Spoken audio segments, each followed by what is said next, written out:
morning, my name is Umberto Mucci. This is We the ItaliaNews, a daily podcast regarding Italy and the coronavirus. Today is Monday, June 1st.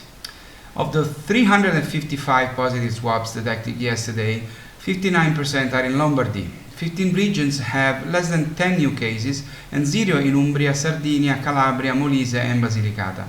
As every weekend, however, the swabs carried out were less than usual.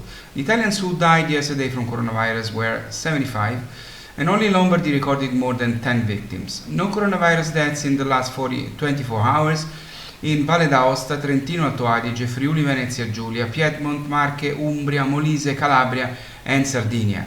In Basilicata there have been no new coronavirus deaths for one entire week. Since yesterday there is new controversy in the Italian scientific community. Since the beginning of the pandemic, many doctors have been speaking in Italian media about the coronavirus. Obviously there are the good ones and the bad ones, those who want to inform honestly and those who want to make news, have their own visibility and get paid for it. Science is learning day after day about this virus and this creates confusion. Yesterday, the director of intensive care of one of the most important hospitals in Milan stated on TV that in Italy, the COVID-19 from a clinical point of view no longer exists. This has generated a huge stir. Some of his colleagues think it is exaggerated and premature to say this. Others point out that the virus is actually much less strong and harmful in the tests carried out lately. And add this to the rally organized in Milan and then throughout Italy by a movement of people who believe that the virus does not exist, and for this reason they rallied without masks or safety distance, and you can imagine that it is not easy to enforce the precautions required by the law and by a minimal common sense. There is a huge risk in Italy for this. Let's hope we do not have to pay harshly for these behaviors. According to Italy's National Tourism Agency, which is called the ENIT, hundreds of thousands of people are already planning to return to Italy in the second half of 2020, with Brits and Americans leading the charge. At the moment, there are 300,000 reservations, a provisional figure which we hope will keep growing.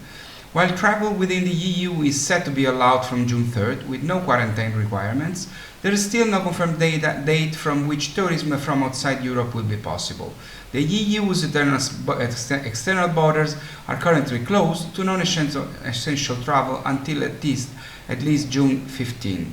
But once it is possible to travel again, it expects a rapid recovery of international tourism from distant markets, especially from the States. The reopening of the flights between the US and Italy has already been announced by some companies, such as Alitalia, for example. Last year, Italy had 4.4 million visitors from North America, a figure which had increased by 7% year on year. As for more long-term changes to the industry, we can expect tourism in Italy to become greener and slower. Post-COVID crisis, there will be an opportunity to tackle the issue of sustainability and a new way of proposing and experiencing tourism. According to ENIT, the relaunch of tourism in Italy is an opportunity for all operators to raise quality standards and to carry out the renewals and adaptations that the sector requires with the advance of innovation and environmental policies. Many areas which had to deal with over-tourism will have the opportunity to direct these flows into lesser-known areas. This is what We the Italians is working at together with ENIT and the Ministry for Foreign Affairs. We call it Turismo delle Radici, root tourism, and we hope that 2021 will be officially dedicated to Italians abroad as Anno del Ritorno. Now, you know that these videos I've been doing for almost 3 months now are about what happens in Italy during the coronavirus crisis.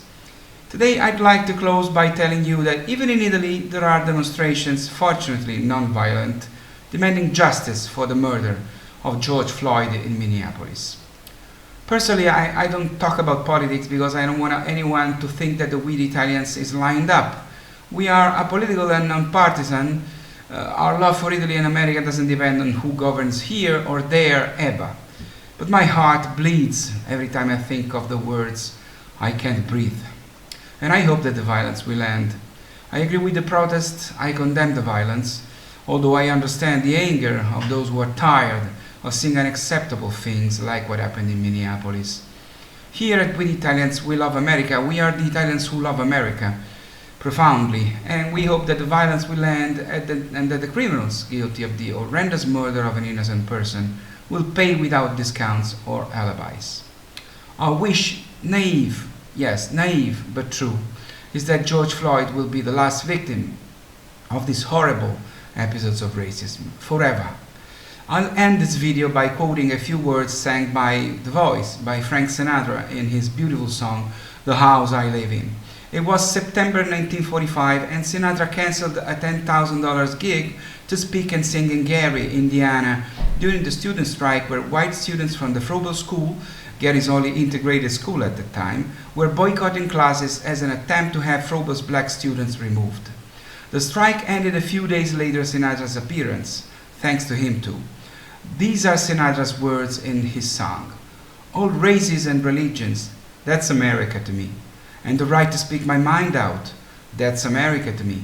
But especially the people, that's America to me. Well, I am Umberto Mucci and I approve this message. That's all for now, that's all for today. Please stay safe, stay healthy. We love America, we love Italy. I'll see you tomorrow. This was We the ItaliaNews. Ciao from Rome.